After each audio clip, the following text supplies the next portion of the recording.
Our nugget of wisdom for this day, alam nyo mga kalodi, pag may mga tao na nakagawa sa atin ng mali o nagkasala sa atin, mas piliin natin ang magpatawad at umunawa.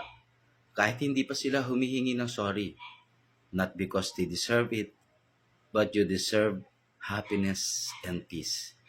Mas masarap sa buhay ang may kapayapaan sa puso. Hindi na tayo bata. Matanda na tayo. Kapag nagkakaedad, mas mahalaga ay dapat meron tayong peace of mind over your pride.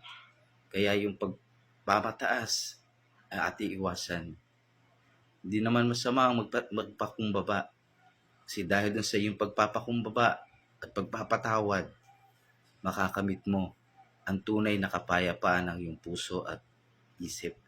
Doon pa lang, panalong-panalo ka na.